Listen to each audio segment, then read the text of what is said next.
जय हिंद फ्रेंड्स। तो मैंने सोचा कि इस नौजवान क्रांति की धारा को सतत जारी रखा जाए और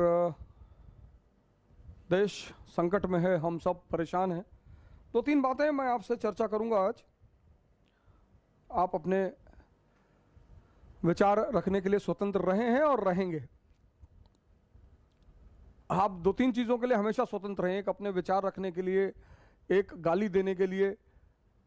लेकिन अब ये नौजवान क्रांति प्रतिदिन चलती रहेगी और खासकर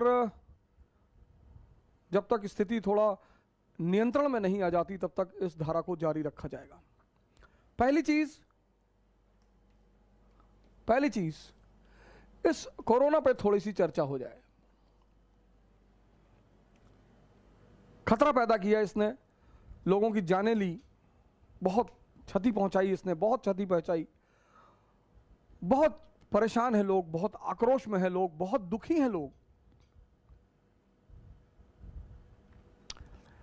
लेकिन इन सब के बीच में मैं आपको एक नाम देता हूं, रंगनाथ शुक्ला। रंगनाथ शुक्ला गोरखपुर के रहने वाले, बैजूडीहा गांव के रहने वाले, एक शिक्षक पेशे से, हमारे मित्र। और आज से 22 दिन पहले उनको कोरोना डिटेक्ट हुआ। उन्होंने मुझे फ़ोन किया कि भाई साहब ऐसी ऐसी बात है और मुझे कोरोना हो गया है। मैंने कहा अब? बोले आप कुछ नहीं, बस मैं आपको इसलिए इन्फॉर्म कर रहा हूं कि मुझे जो ज़रूरत पड़ेगी तो मुझे भिजवा दीजिएगा, मैं आइसोलेशन में जा रहा हूं। अरे मैंने कहा अस्पताल? बोले जब ज़रूरत पड़ेगी तो मैं आपको बताऊंगा। तो चौथे या पांचवें दिन उन्हें सांस लेने में दिक्कत हुई।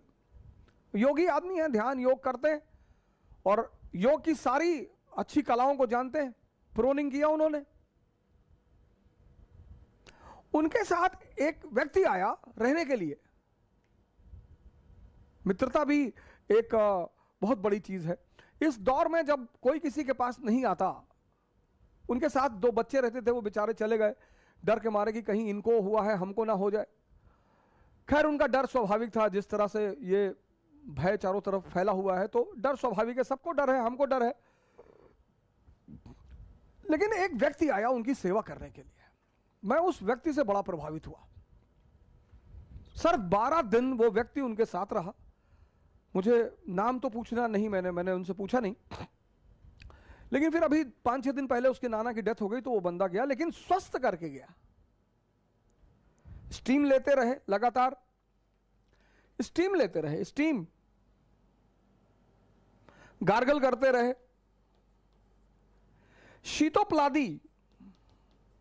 शीतोपलादी चूरन हनी के साथ ये कफ साफ करने में बड़ी मदद करता है बहुत। बाकी जो दवा आपको डॉक्टर दे रहा है वो तो खैर आपको करनी ही करनी है, वो नहीं रोकनी है।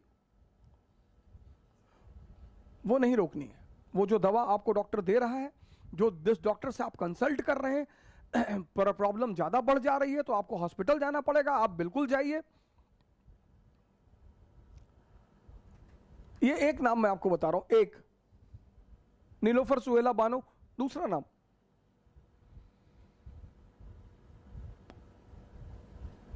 श्री राजेश पांडे जी, आईजी, अभी प्रमोट हुए, आईजी हुए। अभी उन्होंने अपना एक अनुभव डाला फेसबुक पर कि यमराज के साक्षात दर्शन हुए। पूरा परिवार, श्री राजेश पांडे जी, उनकी श्रीमती जी, उनकी बेटा आशय पांडे। मेरी कल सुबह बात हो रही थी आशय पांडे से। कहा सर कभी कभी तो लगा कि बस बंद, लेकिन साधना, ध्यान, योग। बरेली में कोई हॉस्पिटल है, वहीं एडमिट थे सब। लेकिन आप किसी चीज को छोड़िए मत। हमारे देश में क्या है ना, कोई एक चीज को पकड़ेगा दूसरे की बुराई करने लगेगा। नहीं सर, जिससे जहां जो मदद मिले ले लीजिए।